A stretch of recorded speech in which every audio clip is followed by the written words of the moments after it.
Novel تیرے جانے کے بعد، رائٹر ثانیہ شیخ، قسط نمبر 12۔ نوشین بالکل ٹوٹ چکی تھی۔ کتنا غلط کیا اپنی بیٹی کے ساتھ، اسے اپنے ہاتھوں سے جہنم میں دھکیل رہی تھی اور میری بچی چپ چاپ اپنی قربانی دے رہی تھی۔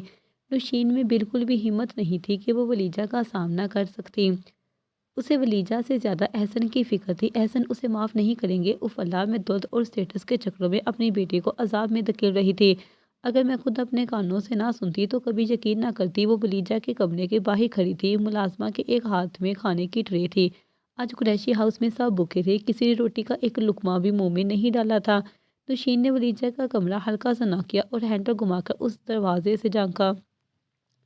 ولیجہ بیڈ پر تو نہیں تھی، بیڈ کی چادر بالکل صاف ستھری تھی، مطلب ولیجہ کمرے میں نہیں ہے۔ نوشین نے ولیجہ کی بالکونی میں دیکھا، اسے وہاں ہلکی ہلکی سرگوشیوں کی آوازیں آ رہی تھی۔ کوئی رو رہا تھا۔ وہ ملازمہ کو کھانا میز پر رکھنے کا اشارہ کرتی ہوئی خود بالکونی کی طرف بڑھ گئی۔ وہاں پر کوئی اور نہیں، ان کی اپنی ولیجہ تھی جو رو رہی تھی۔ ولیجہ گھٹنوں پر سر رکھے، ہاتھ میں تسبیح پکڑے کاربن دعا مانگتے مانگتے رو رہی تھی۔ نوشین بھی وہیں بالکونی میں اس کے قریب بیٹھ گئی اور شرمندہ سی آواز میں اپنی بیٹی کو پکارا۔ ولیجہ نے سر اٹھا کر سامنے دیکھا تو اس کی ماں بیٹھی تھی۔ یہ پہلی بار تھا جب ولیجہ نے ماں کو دیکھ کر اپنا سر دوبارہ جھکا لیا تھا۔ نوشین کا کلیجہ کسی نے نوچ لیا۔ ناراض ہو؟ آواز میں نرمی تھی، شرمندگی بھی اور ماں کی وہ بے بسی بھی۔ ولیجہ کی آنکھوں سے آنسو بہنے لگے، مگر اس نے چہرہ اوپر نہ اٹھایا۔ ماں اور بیٹی کے درمیان خاموشی کا ایک گہرا سمندر تھا جس کے کنارے صرف طلب تھی۔ میری طرف دیکھو گی بھی نہیں؟ مام، اس وقت مجھے اکیلا چھوڑ دے، آپ چلی جائیں یہاں سے، وہ بنا دیکھے اسے جانے کا بول رہی تھی۔ ولیجہ میری بات تو سنو۔ نوشین نے ایک اور کوشش کی۔ ولیجہ نے اپنا آنسوؤں سے بڑا چہرہ اٹھایا۔ پتھر نہیں ہوں میں مام، ایک جیتی جاگتی لڑکی ہوں۔ میں سانس بھی لیتی ہوں، مجھے درد بھی ہوتا ہے، تکلیف بھی۔ یہ جو گوشت کا لوتھڑا میرے سینے میں ہے یہ درختہ بھی ہے۔ میں انسان ہوں مام، بس کریں اور مت آزمائیں مجھے، چلی جائیں پلیز، چلی جائیں۔ ولیجہ نے سر دوبارہ جھکا لیا۔ نوشین اس کے الفاظوں پر گنگ رہ گئی۔ نوشین کی وجہ سے تو یہ سب ہو رہا تھا، اپنی بیٹی کی اس تکلیف پر اس کا کلیجہ پھٹنے کو تھا۔ وہ ولیجہ کو مزید تنگ نہ کرنے کا ارادہ کرتی چپ چاپ وہاں سے اٹھ گئی۔ کیسی بدقسمت ماں تھی! مائیں تو بیٹیوں کے آنسو پونچھ کر گلے سے لگاتی اور اپنی ممتا کا احساس دلاتی ہے، مگر نوشین اپنی ہی بیٹی کے آنسوؤں کی وجہ خود ہی بن گئی۔ موم کا نام صرف محبت نہیں، دعا کا دوسرا نام ہے۔ جس کے پاس ماں ہے اسے زندگی میں کبھی تنہا ہونے کا خوف نہیں ہوتا۔ محبت کی سب سے سچی شکل ہے ماں۔ ماں ایسا رشتہ ہے، اگر ماں نہ رہے تو دنیا کی ساری خوبصورتی لمحوں میں ویرانی میں بدل جاتی ہے۔ وہ رنگ جو چار سو بکھرے ہوئے ہوتے ہیں یکدم ماند پڑ جاتے ہیں، جیسے کسی نے زندگی سے ساری روشنی چھین لی ہو۔ دل پر ایسا بوجھ آ جاتا ہے کہ سانس لینا بھی مشکل لگنے لگتا ہے۔ ماں تو وہ ہستی ہے جو ہمیں عرش پر بٹھا کر رکھتی ہے، کبھی اپنی دعاؤں کی چادر میں لپیٹ کر ہر دکھ ہر تکلیف سے بچا لیتی ہے۔ جب تک ماں ہوتی ہے دنیا کی سختیاں ہمارے قریب نہیں آتی، کیونکہ ماں خود ہر درد اپنے دل پر سہ لیتی ہے اور ہمیں بس اپنی محبت، اپنی شفقت کا حصار دیتی ہے۔ لیکن جب وہ چلی جائے تو انسان ٹوٹ کر رہ جاتا ہے، جیسے زمین نے اپنی کوشش کھو دی ہو، جیسے آسمان سر سے ہٹ گیا ہو۔ نوشین خاموشی سے کمرے سے باہر نکل گئی۔ وہ ایک اچھی ماں نہیں بن سکی تھی، وہ اپنی بچوں کے حق میں ایک منفی کردار بن کر ابھری تھی جن کا غم ساری عمر ان کے ساتھ رہنا تھا۔ سنی زور سے دروازہ کھول کر اپنے کمرے میں داخل ہوا۔ دروازہ اتنی شور سے بند کیا کہ دیواریں کانپ گئی اور سارا کوٹھی میں ایک ہولناک خاموشی چھا گئی۔ چہرہ سرخ، آنکھیں خون اتری ہوئی، سانسیں بے ترتیب۔ انکار میرے لیے؟ وہ اپنے ہاتھ کی گھڑی زور سے دیوار پر دے مارا، گھڑی کی ٹکڑوں میں بکھری جیسے اس کی برداشت آئینے کے سامنے آ کر کھڑا ہو، خود کو دیکھا۔ مجھے انکار؟ پرفیوم کی بوتل اٹھا کر شیشے پر دے ماری، کانچ بکھر کر ریزہ ریزہ ہو گیا۔ میں سنی انصاری جس کے نام سے لوگ کانپتے ہیں، مجھے انکار؟ کمرے میں رکھا لیمپ اس نے زور سے گرا دیا۔ شیشے کے ٹکڑوں کی چھنکار اس کے اندر بکھر رہے است نفس کا نوحہ پڑ رہی تھی۔ اس نے میز پر پڑی فائلیں زور سے پھینک دی، پھر ہانپتا ہوا صوفے پر بیٹھا، دونوں ہاتھوں سے سر تھام لیا۔ میں تمہاری زندگی کے ہر رستے پر ایسا اندھیرا ڈالوں گا کہ تم کچھ کہنا تو دور، سانس لینا بھی بھول جاؤ گی۔ اس کی آنکھوں میں وحشت تھی، چہرے پر زہریلی مسکراہٹ۔ اب تمہیں سزا دینی ہے، ایسی سزا کہ تمہاری روح تک کانپ جائے۔ امارا اور وہاج شور سن کر اندر داخل ہوئے۔ کمرے کا حال دیکھ کر دونوں کا دل دہل گیا۔ فرش پر ٹوٹے ہوئے گلاس، دیوار پر چکنا چور گھڑی اور کمرے کے وسط میں بیٹھا سنی، بال بکھرے ہوئے، آنکھوں میں لال انگارے، ہونٹ پہنچے ہوئے، وہ کسی اور ہی دنیا میں تھا۔ سنی! امارا نے نرمی سے پکارا۔ سنی نے چونک کر سر اٹھایا۔ اس کی آنکھوں میں ایسی چمک تھی جیسے وہ ابھی کچھ جلا کر راکھ کر دے گا۔ کوئی قریب لائے میرے، وہ دھاڑا۔ امارا پیچھے ہٹی۔ وہاج نے آگے بڑھ کر اسے قابو میں کرنے کی کوشش کی۔ ہوش کرو، یہ تم کیا کر رہے ہو؟ بس کرو یار، تم خود کو تکلیف دے رہے ہو۔ ہم کچھ کریں گے، مگر پہلے تم پرسکون ہو جاؤ۔ اب کچھ بھی ویسا نہیں رہے گا۔ ولیجہ نے مجھے ٹھکرا کر میرے اندر کے جنون کو آزاد کر دیا ہے۔ سبحان اس کے منہ سے یہ نام زہر کی طرح نکلا۔ وہ میرے سامنے آیا تو میں خود پر قابو نہیں رکھوں گا، میرے ولیجہ کے بیچ آیا ہے، اسے جان سے مار دوں گا۔ نکاح تو ہوگا، ولیجہ صرف میری ہے، میری بیوی، میری ملکیت، کسی کا باپ بھی روک نہیں سکتا۔ اب یا تو وہ میری ہوگی یا کسی کی بھی نہیں۔ امارا اور بہاج سنی کی حالت پر پریشان تھے۔ وہ لمبے لمبے سانس لیتے ہوئے زمین پر بیٹھ گیا، سر گھٹنوں میں دے کر بولا، ولیجہ نے میرا غرور توڑا ہے، مگر اب میں اسے اس کی قیمت چکاؤں گا۔ نکاح ہوگا، چاہے مجھے پوری دنیا سے ٹکر لینی پڑے۔ چیئرمین نے نظر اٹھا کر سب کو دیکھا، فائل کھولی اور دیوی، مگر باوقار آواز میں بولا، تو مسٹر سبحان قریشی، آپ یہ پارٹنرشپ ختم کرنا چاہتے ہیں؟ وہی کانفرنس روم، وہی ٹیبل، وہی کرسیاں، مگر ماحول میں وہ پہلے جیسی گرم جوشی نہ تھی۔ جہاں پہلے سنی اور سبحان ایک دوسرے کو دیکھ کر مسکرا دیا کرتے تھے، آج ان کی نگاہوں میں صرف نفرت کی لپیٹیں تھیں۔ سنی نے آتے ہی آنکھوں سے گھورا جیسے چپل شکار پر نظریں گارتی ہے۔ سبحان نے نظریں نہ جھکائیں بلکہ ٹھنڈی سی مسکراہٹ کے ساتھ کرسی پر بیٹھ گیا۔ چیئرمین نے فائلیں کھولتے ہوئے بات شروع کی، آج کا ایجنڈا بزنس ڈویژن کا ہے، کچھ پروجیکٹس کی روٹیشن پر بحث ہونی ہے، اور خاص طور پر وہ شراکت دار جسے سنی صاحب نے روک دیا ہے۔ سنی نے میز پر ہاتھ رکھ کر جھکتے ہوئے طنز بھرے لہجے میں کہا، میں نے وہ روکا ہے کیونکہ مجھے کمپنی کا مفاد عزیز ہے، نہ کہ کسی کا ذاتی انتقام کا سودا۔ سبحان نے پرسکون انداز میں فائل بند کی۔ اور مجھے نقصان ہو رہا ہے کیونکہ میں نے غلط لوگوں پر بھروسہ کیا، وقت پر آنکھیں نہ کھولی، اب کھولی ہیں تو تکلیف تو ہونی ہے، ایک سینئر ممبر بولے۔ دونوں حضرات ہوش کے ناخن لیں، یہ کوئی میدان جنگ نہیں، بزنس ہے، اگر آپ دونوں ذاتیات میں الجھیں گے تو نقصان پورے گروپ کا ہوگا۔ سبحان نے کرسی سے ٹیک لگائی، میری طرف سے کوئی ذاتیات نہیں، میں تو صرف یہ چاہتا ہوں کہ گند ہو جو دھوکہ دے وہ شراکت کا حقدار نہیں۔ سنی نے مٹھیاں بینچی، زبان سنبھال کر بات کرو سبحان، تمہارے پاس ثبوت ہیں، کس بنیاد پر بکواس کر رہے ہو؟ سبحان نے ٹیبل پر ایک ریکارڈ رکھ دیا، پہلے تم اکیلے میں سن لو، اس کے بعد بورڈ ممبرز کو سناؤں گا۔ یہ وہ آوازیں ہیں جو میرے اعتماد کی قبر کھود چکی ہیں، اگر آپ سننا چاہیں تو فیصلہ خود کر لیجیے۔ سنی نے ریکارڈ اٹھایا اور ایک ڈیوائس بھی اور دوسرے کمرے میں چلا گیا۔ دوسرے کمرے میں داخل ہو کر اس نے کانپتے ہاتھوں سے ڈیوائس میں آڈیو لگائی، بلکہ جھپکائے بغیر سنتا رہا۔ ہر لفظ، ہر جملہ سنی کے وجود میں زہر گھول رہا تھا۔ سبحان کی انگلیاں ٹیبل پر دھیرے دھیرے تھپتھپا رہی تھیں، سبحان کی نظریں پرسکون تھیں۔ تم جھوٹ کی زمین پر مہر بنانے چلے گئے تھے سنی، اب زمین بوس ہونا تو بنتا ہے۔ سنی آہستہ آہستہ چلتا ہوا واپس میٹنگ روم میں داخل ہوا، وہ خاموشی سے کرسی پر بیٹھا، آنکھیں جھکائیں۔ سبحان اسے گھور رہا تھا لیکن سنی نے نظریں نہیں اٹھائیں۔ چند ثانیے بعد وہ میز پر رکھی فائلز کو کھول کر ایک ایک کر کے خاموشی سے سائن کرتا گیا۔ کوئی بحث نہیں، کوئی صفائی نہیں، کوئی دفاع نہیں، شراکت داری ختم۔ یہ الفاظ سائن سے زیادہ باری تھے۔ سنی اس وقت شور مچاتا تو سبحان اسے سب کے سامنے الف ننگا کر دیتا اور سنی کا کردار بہت بری طرح متاثر ہوتا۔ نقصان کے حصے بھی ویسے ہی تقسیم کیے گئے تھے جیسے سبحان چاہتا تھا، برابر برابر، اور یہ برابر کا بوجھ سنی کی انا کو برابر چبو رہا تھا۔ فائل سائن ہو چکی، سب کچھ قانونی طور پر بند ہو چکا تھا۔ سنی نے آخری پیپر بند کیا، وہ کھڑا ہوا، قدم پیچھے کی طرف نہیں بلکہ عین سبحان کے قریب لا کر رکا۔ سبحان بھی کرسی سے اٹھ گیا، آج کا دن تمہیں ہمیشہ یادگار رہے گا سبحان، جسٹ ویٹ اینڈ واچ۔ سبحان اس کا تمسخر اڑاتے ہوئے بولا، یا تو تمہیں بھی رہنے والا ہے آج کا دن سنی انصاری۔ یہ کہتے ہی وہ دروازے کی طرف مڑا، ہر قدم میں انتقام کی قسم چھپی تھی۔ سبحان، یہ لڑائی ابھی ختم نہیں ہوئی بلکہ اب تو لڑائی شروع ہوگی۔ وہ خود سے عہد کرتا تیزی سے دروازہ عبور کر گیا۔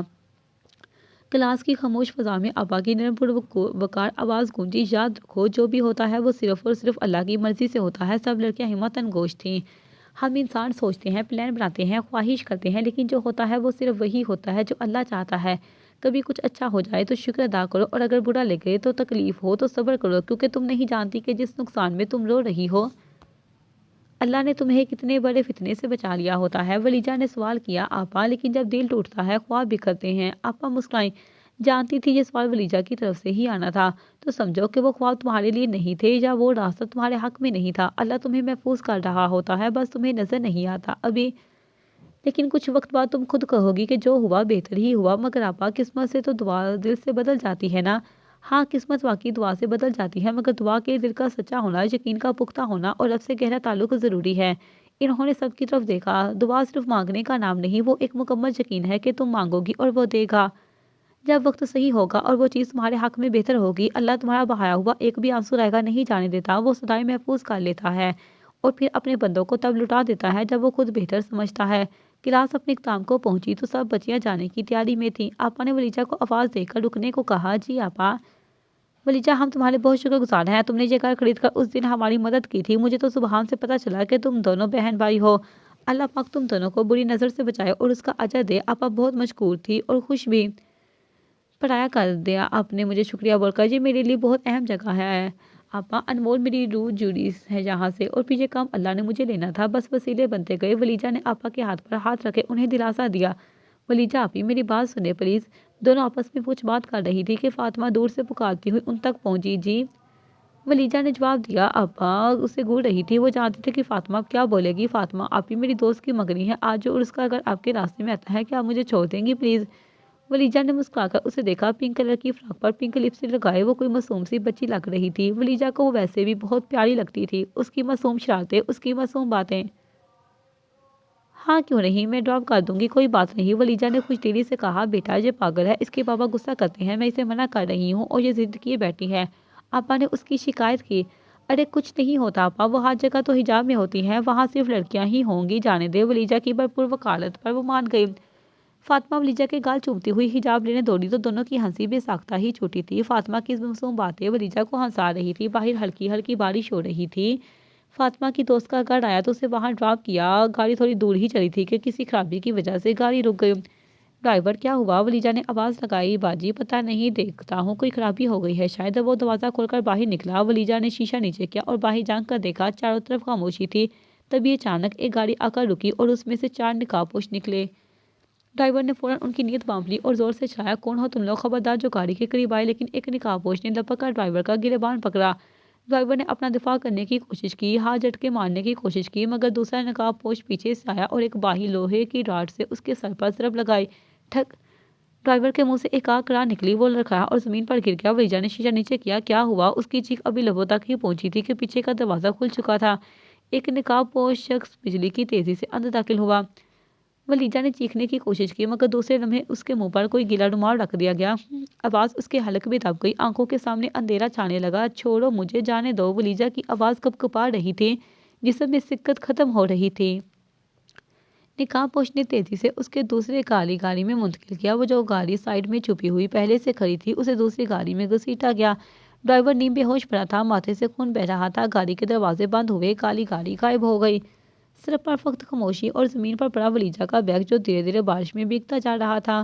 سڑک پر ہجوم لگ چکا تھا، کسی نے پانی کے چھینٹے مارے، کسی نے ڈرائیور کو بازو سے سہارا دیا۔ ڈرائیور کی آنکھیں نیوا ہوئی، سر پھٹا ہوا تھا، چہرے پر خوف اور بے بسی تاری تھی۔ باجی، ولیجہ باجی! اس نے گھبرا کر ارد گرد دیکھا۔ گاڑی کا پچھلا دروازہ کھلا تھا، ولیجہ غائب تھی۔ نہیں، وہ لوگ اسے لے گئے۔ اس نے کپکپاتے ہاتھوں سے جیب میں رکھا موبائل نکالا، انگلیاں کانپ رہی تھی، دل دھڑک رہا تھا جیسے سینہ پھاڑ دے گا۔ سبحان کا نمبر ڈائل کیا۔ کال ملتے ہی دوسری طرف آواز آئی۔ ہاں بولو، کیا ہوا؟ ولیجہ پہنچ گئی۔ ڈرائیور کی آواز میں لرزش تھی۔ صاحب صاحب، باجی کو اغوا کر لیا ہے کسی نے۔ کیا؟ سبحان کی آواز ایک دم اونچی ہو گئی۔ کیا بکواس کر رہی ہو تم؟ کہاں ہے ولیجہ؟ تمہارے ساتھ تھی نا؟ جی صاحب، میں گاڑی چلا رہا تھا، اچانک گاڑی بند ہو گئی، میں باہر نکلا تو 4 نقاب پوش آ گئے، میں نے روکا، مزاحمت کی، مگر انہوں نے مجھے مار دیا صاحب، اور باجی کو دوسری گاڑی میں ڈال کر لے گئے۔ کیا تم نے نمبر دیکھا؟ گاڑی کی کوئی نشانی نہیں صاحب، بہت جلدی میں ہوا، کالی گاڑی تھی، بہت تیز رفتاری سے آئی اور باجی کو لے گئی۔ تم وہی رہو، پولیس کو کال مت کرنا، ابھی میں خود آ رہا ہوں۔ جی صاحب۔ کال کٹ گئی۔ سبحان کے چہرے سے خون ٹپک رہا تھا۔ معاذ! اس نے دانت پیسے اور گاڑی کی طرف دوڑا۔ فون کی گھنٹی بجی، براق نے کال اٹھائی اور دوسری طرف سے آواز آئی، ولیجہ کو اغوا کر لیا گیا ہے۔ کیا؟ براق کا چہرہ ایک دم سفید پڑ گیا۔ کس نے؟ کہاں سے؟ کب؟ اس کا خون چھلکاتا چہرہ شدت سے سرخ ہو رہا تھا۔ فون کی دوسری طرف سبحان تھا۔ براق معاذ سے بولا، میں اسے جلا کر راکھ کر دوں گا، ولیجہ کی عزت پر آنچ بھی آئی تو۔ براق کے ماتھے پر بل پڑے۔ معاذ بھائی، اس کا کیا تعلق ہے ولیجہ کی کڈنیپنگ سے؟ سنی کے علاوہ کون کر سکتا ہے یہ؟ براق مان ہی نہیں سکتا تھا کہ یہ سب معاذ نے کیا ہے۔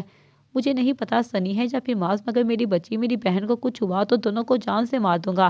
سبحان فون پٹک چکا تھا۔ براق نے سبحان کا فون بند ہوتے ہی معاذ کو کال لگائی۔ تیسری بیل پر معاذ نے فون اٹھایا۔ بولو، کیا تکلیف ہے؟ میں بہت بیزی ہوں، اسپاٹ اور ہر جذبات سے آری۔ معاذ بولا۔ معاذ، ولیجہ کی نیپ ہو گئی ہے کیا؟ کیا بکواس کر رہا ہے؟ کیا نشہ کر کے بیٹھا ہوا ہے؟ تو سامنے ہوتا تو اس بے ہودہ مذاق پر شکل بگاڑ دیتا۔ معاذ کی رگیں تن گئی تھی اس فضول بکواس پر۔ یار جھوٹ نہیں ہے، تو جلدی پہنچ بھائی کے پاس، وہ بہت پریشان ہے، میں بھی نکل رہا ہوں۔ براق نے اسے مختصر سی تفصیل بتائی۔ معاذ کو لگا اس کا دل دھڑکنا بند ہو گیا ہے، آسمان سر پر گرنا کسے کہتے ہیں آج اس نے محسوس کر لیا۔ براق تو مذاق کر رہا ہے، یہ مذاق مت کر خدا کے لیے۔ معاذ نے اپنی شرٹ کے سارے بٹن کھولے، اسے گھبراہٹ ہو رہی تھی۔ یہ سچ ہے اور ہمارے پاس وقت نہیں ہے، تو پلیز جلدی آ جا۔ براق جلدی میں تھا، فون بند کر دیا۔ معاذ گمسم بیٹھا ان الفاظوں پر غور کر رہا تھا۔ ولیجہ کی نیپ ہو گئی ہے معاذ، ولیجہ کی نیپ ہو گئی ہے، یہ باتیں اس کے ارد گرد گھوم رہی تھی۔ نہیں نہیں، یہ نہیں ہو سکتا۔ اس کی آنکھوں کے سامنے اندھیرا چھا گیا۔ معاذ نے فوراً چابی اٹھائی، دروازہ کھولا اور گاڑی کی طرف بھاگا۔ میں آ رہا ہوں ولیجہ۔ معاذ گاڑی ایسے چلا رہا تھا جیسے زندگی کی آخری امید اسی رفتار پر منحصر ہو۔ آنکھیں لال، سانس تیز، ماتھے پر پسینہ اور دل بے قابو۔ بریکس چیخ رہی تھی، سگنل ٹوٹ رہے تھے۔ سنی انصاری، میں تیرا وہ حال کروں گا کہ تو اپنے ہونے پر افسوس کرے گا۔ ایسا قہر بن کر ٹوٹوں گا تجھ پر کہ تجھے کہیں پناہ بھی نہیں ملے گی بچنے کی۔ ولیجہ کو کچھ نہیں ہونا چاہیے۔ معاذ کے ہاتھ کانپ رہے تھے، آنکھیں آنسوؤں سے لبریز تھی، دل ایک اذیتناک دعا کر رہا تھا، اللہ میری ولیجہ کو کچھ نہ ہو، وہ اس سے سلامت لوٹا دے۔ معاذ اور کبرا کو بڑھ رفتاری سے وہاں پہنچے۔ بغیر کسی اجازت یا رسمی گفتگو کے معاذ نے سبحان سے پوچھا، ولیجہ کہاں ہے؟ اسے سلامت لوٹا دے۔ معاذ اور براق کو بڑھ رفتاری سے وہاں پہنچے۔ بغیر کسی اجازت یا رسمی گفتگو کے معاذ نے سبحان سے پوچھا، ولیجہ کہاں ہے؟ سبحان نے معاذ کا گریبان پکڑا اور ایک زناٹیدار تھپڑ رسید کیا، کس حق سے پوچھ رہے ہو؟ سبحان کی آواز غصے سے کانپ رہی تھی۔ بولا تھا کوئی ایسا کام مت کرنا کہ جس پر مجھے تم پر ہاتھ اٹھانا پڑے۔ کہاں ہے ولیجہ؟ معاذ، میں تمہاری جان لے لوں گا اگر اسے کچھ ہوا تو۔ سبحان معاذ کو جھنجھوڑ رہا تھا۔ معاذ کے چہرے پر کوئی تاثر نہیں تھا۔ آپ نے سوچ بھی کیسے لیا؟ سنی سے نکاح تو میں اسے اس کا ہونے نہیں دینا تھا، لیکن اگر ضرورت پڑی تو کر گزرتا، مگر آپ سب کے سامنے اٹھا کر لے جاتا ولیجہ کو جو چوری چھپے نہیں۔ نہ میں بزدل ہوں، نہ بغیر جو اپنی محبت کو رسوا کر دوں۔ معاذ کی آواز ہلکی تھی مگر لہجے میں چٹان جیسی سختی تھی۔ اگر ولیجہ کو کچھ ہوا نہ تو مجھ سے زیادہ کوئی ٹوٹے گا نہیں۔ معاذ بھی مار جائے گا۔ سبحان کی گرفت ڈھیلی پڑ گئی مگر آنکھوں میں سوال تھے۔ معاذ، پھر کون لے گیا اسے؟ کہاں گئی وہ؟ تو پھر ڈھونڈو اسے۔ معاذ، زندہ سلامت۔ اگر تم واقعی اس سے محبت کرتے ہو تو ثابت کرو۔ مجھے میری بہن زندہ سلامت چاہیے، وعدہ کرو اسے لاؤ گے۔ بھائی، جن ہاتھوں نے ولیجہ کو چھوا ہے اب وہ کسی کام کے قابل نہیں رہیں گے۔ ولیجہ کو صحیح سلامت واپس لاؤں گا، یہ جرات جس نے بھی کی ہے اس کو اس بات کی بڑی قیمت چکانی پڑے گی۔ حال جگمگا رہا تھا، رنگین کم کے ہنسی کی گونج، مہندی کی مہک اور موسیقی کے سر۔ فاطمہ اپنی دوست کی مگری میں مکمل مگن تھی۔ وہ دل کھول کر ہنس رہی تھی، چٹپٹے کھانوں سے لطف اٹھا رہی تھی اور دوستوں کے ساتھ تصویریں بنوا رہی تھی۔ لبوں پر مسکراہٹ تھی۔ اتنے میں ایک چھوٹی لڑکی دوڑتی تک آئی۔ فاطمہ آپی، آپ کو باہر کوئی ملنے آیا ہے؟ فاطمہ نے چونک کر اس کی طرف دیکھا۔ کون؟ کیا نام بتایا؟ نہیں، بس کہا اپی کو فوراً بلائیں۔ فاطمہ نے پلکیں سکیلی، دل میں ایک لمحے کو اندیشہ جاگا، کہیں امی نے کسی کو بھیجا ہو یا ابو کو غصہ آ گیا ہو۔ وہ میکسی کو سنبھالتی آہستہ آہستہ گیٹ کی طرف بڑھی، قدموں میں نہ چاہتے ہوئے بھی ہچکچاہٹ تھی، اور جیسے ہی باہر نکلی وہ سامنے کھڑا تھا سبحان قریشی، کالا سوٹ، سنجیدہ چہرہ، سرخ آنکھیں۔ آپ؟ فاطمہ کے لبوں سے بے اختیار نکلا، یہاں کس لیے؟ شرم نہیں آتی آپ کو؟ ہر جگہ پہنچ جاتے ہیں۔ وہ اپنا حجاب درست کرتی اسے لتاڑ رہی تھی، چلے جائے اس سے پہلے کہ میں ضبط کھو بیٹھوں۔ سبحان نے اس کے کسی بات کا جواب دیے بغیر اسے کندھوں سے تھام لیا۔ میری بہن کہاں ہے؟ بتاؤ کہاں ہے ولیجہ؟ فاطمہ جیسے پل بھر کو ساکت ہو گئی۔ اسے لگا جیسے زمین اس کے قدموں تلے سے کھسک گئی ہو کہ کیا؟ وہ مشکل بولی، مجھے نہیں پتا آپ کیا کہہ رہی ہیں، جھوٹ مت بولو۔ سبحان کی گرفت مضبوط ہوئی، اس کی آواز اب غصے اور بے بسی کے درمیان جول رہی تھی۔ فاطمہ کی آنکھوں میں نمی ابھر آئی۔ سبحان پلیز چھوڑے، یہاں سب لوگ ہیں۔ مگر سبحان کو ہوش نہیں تھا دنیا کا۔ پلیز اگر کچھ جانتی ہو تو بتا دو، ولیجہ کو کس کی کال آئی؟ کوئی کار پیچھے کر رہی ہو؟ لاسٹ ٹائم تمہیں ہی چھوڑ کر نکلی تھی وہ، مگر راستے میں اسے کچھ لوگ اٹھا کر لے گئے۔ سبحان اس کے بے حد قریب کھڑا، اس کا دل بری طرح بدرکار رہا تھا۔ مردانہ پرفیوم اس کا دماغ خراب کر رہی تھی، مگر ولیجہ کی خبر کسی بم کی طرح اس پر گری۔ آپ پلیز مجھے چھوڑے، پہلے آپ مجھے ہرٹ کر رہے ہیں، پلیز۔ فاطمہ نے التجا کی تو سبحان کو ہوش آئی۔ O M sorry. وہ اسے چھوڑ کر پیچھے کھڑا ہوا۔ فاطمہ نے اپنے بیگ سے پانی کی بوتل نکالی۔ فاطمہ پنک فراک میں، چہرے پر حجاب لیے، وہ پانی اس کی طرف بڑھا گئی۔ آپ پہلے پانی پیئے، آپ کو ریلیکس ہونے کی ضرورت ہے۔ سبحان نے خاموشی سے پانی پی لیا۔ ولیجہ آپی مجھے جہاں دروازے پر چھوڑ کر چلی گئی تھی، میرے سامنے ایسی کوئی چیز نہیں ہوئی جو شک کے دائرے میں آتی ہو۔ بہت تہمت سے اسے ساری تفصیل اسے بتا رہی تھی۔ سبحان کی نظر اس پر بھٹکی مگر وہ اپنے خیال کو جٹ گیا۔ ولیجہ آپی ٹھیک ہوں گی انشاءاللہ، آپ پریشان نہ ہو، مل جائیں گی، وہ کسی بڑے کی طرح اسے تسلی دے رہی تھی۔ سبحان نے جواب صرف سر ہلایا۔ وہ پہلی بار کسی کے سامنے کمزور لگا، مگر فاطمہ کے سامنے وہ اپنی بے بسی چھپانے کی کوشش نہیں کر رہا تھا۔ بس دعا کرو میری بہن ٹھیک ہو۔ ایک پل رکا، پھر دھیرے سے بولا، اگر کچھ بھی یاد آئے، کچھ بھی، تو پلیز اس نمبر پر کال کر کے بتا دینا۔ کسی بھی وقت سبحان نے جیب سے ایک چھوٹا سا کاغذ نکالا، اس پر کچھ ڈیجٹس درج تھے، اس کا ذاتی نمبر۔ انشاءاللہ جو بھی میری طرف سے ہو سکا میں کروں گی، اس نے سادگی سے کہا۔ سبحان نے ایک بار پھر اس بات میں سا ہلایا اور بغیر کچھ مزید کہے گاڑی کی طرف بڑھ گیا۔ مشل طبیعت کی خرابی کی وجہ سے لیٹ اٹھی، اسے آج بخار تھا، ابھی بھی حرارت محسوس ہو رہی تھی، مگر بھوک کے احساس نے جگا دیا۔ وہ ملازمہ کو کھانے کا بول کر لیٹ رہی تھی کہ نظر براق کے کوٹ پر گئی۔ مشل نے نیمہ آنکھوں سے جیسے ہی بستر کے برابر پڑے صوفے کی طرف دیکھا، ایک دم چونک گئی۔ وہ براق کا کوٹ تھا، سلیقے سے طے کیا ہوا، مگر مشل کی نگاہوں نے پہچانے میں لمحہ نہیں لگایا۔ دل جیسے ایک پل کو رکھنا بھول گیا، گلے میں ایک انجان گونٹ اٹکا۔ جی جہاں کیا کر رہا ہے؟ وہ خود سے بڑبڑائی اور نیم ساز جسم کو سہارا دے کر اٹھ بیٹھی۔ سر میں ہلکی سی ٹیس اٹھ رہی تھی، مگر کوٹ کی موجودگی نے ساری کیفیت بدل دی تھی۔ ملازمہ اندر داخل ہوئی تو مشل نے فوراً سوال کیا، یہ کوٹ کس نے رکھا جہاں؟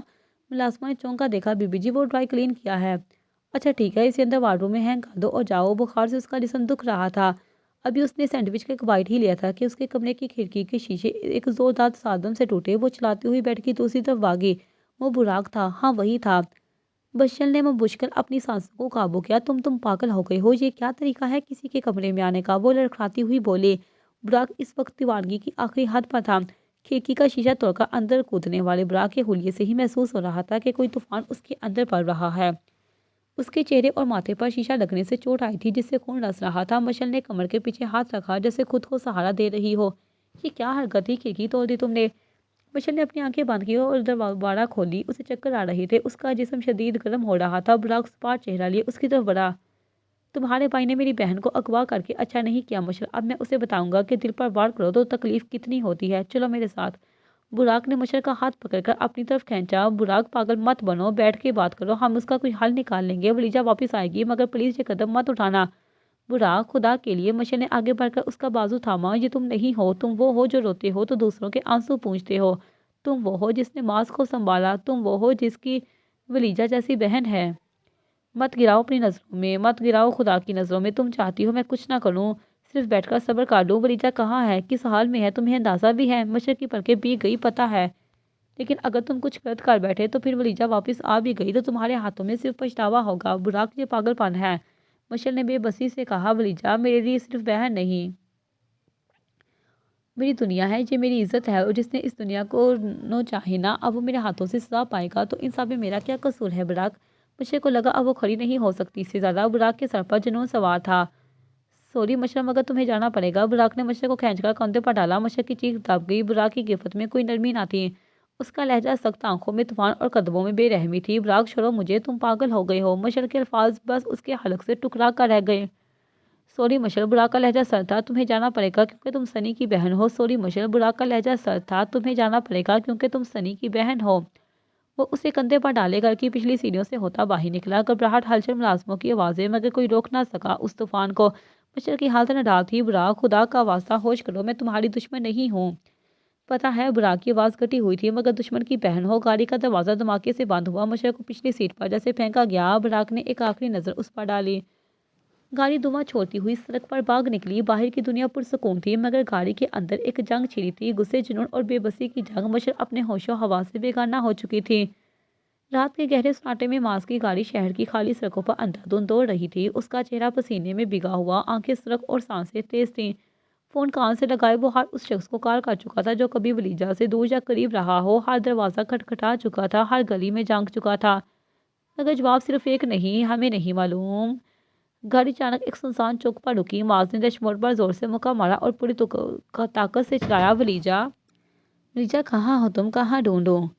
اس کی آواز فضا میں گونج کر خاموش ہو گئی، مگر اس کے دل کی بے قراری ختم نہ ہوئی۔ وہ گاڑی سے نکل کر زمین پر بیٹھ گیا، سڑک پر دونوں ہاتھوں سے بالوں کو جکڑ لیا۔ ہمیشہ خواہ بن کر خواہشوں کی آنکھ میں تم گم ہی رہتے ہو، لرزتے سائے کی صورت ہمیشہ دسترس سے دور رہتے ہو۔ کبھی تم سامنے آؤ، تمہیں وہ خوف دلاؤں کہ جو خوابوں کے اکثر ٹوٹ جانے پر کسی کی مردہ آنکھوں سے ٹپکتا ہے۔ تمہیں سمجھاؤں دیواروں سے باتیں کیسے ہوتی ہیں، کوئی بھی بات جو ہوتی نہیں وہ کس قدر تکلیف دیتی ہے۔ بدن کے چاک پر خواہش کی مٹی سے کھلونے کیسے بنتے ہیں۔ جدائی اور تنہائی کے ڈر سے بدن جو ڈیر ہوتا ہے کہ جیسے بارشوں میں کوئی کچا گھر پگھلتا ہے۔ سنو، جب بھی اداسی قدر سے بڑھ جائے تو پستی کا بہت احساس ہوتا ہے۔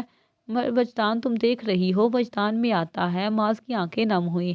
محبوب کی قمیص کی خوشبو سے بینائی لوٹ آتی ہے۔ شرط یہ ہے کہ بچھڑنے کا دکھ یعقوب کے دکھ جیسا ہو۔ سنی انصاری، میری ولیجہ کو اتنی سی بھی خروش آئی تو تمہاری سانسیں چھین لوں گا، ایسا قہر بن کر ٹوٹوں گا تجھ پر کہ تجھے خود کے ہونے پر بھی شرمندگی ہوگی۔ وہ اپنے خیالوں میں گم تھا کہ موبائل کی بیپ پر اس نے سر اٹھایا۔ ہیلو، کوئی اچھی خبر ہے تو سناؤ۔ ماس نے پہلے ہی وارننگ دے دی تھی کہ مقابل ذرا سوچ سمجھ کر بات کرے۔ سر، سنی کا ایڈریس ٹریس ہو گیا ہے، لوکیشن مجھے فوراً سینڈ کرو۔ بندہ وہی ہو، کسی بھی حال میں آج وہ بچنا نہیں چاہیے۔ اب اس کے لیے دو ہی راستے بچتے ہیں، یا قانون کا یا قبر کا۔ سر، مگر ایک بری خبر بھی ہے۔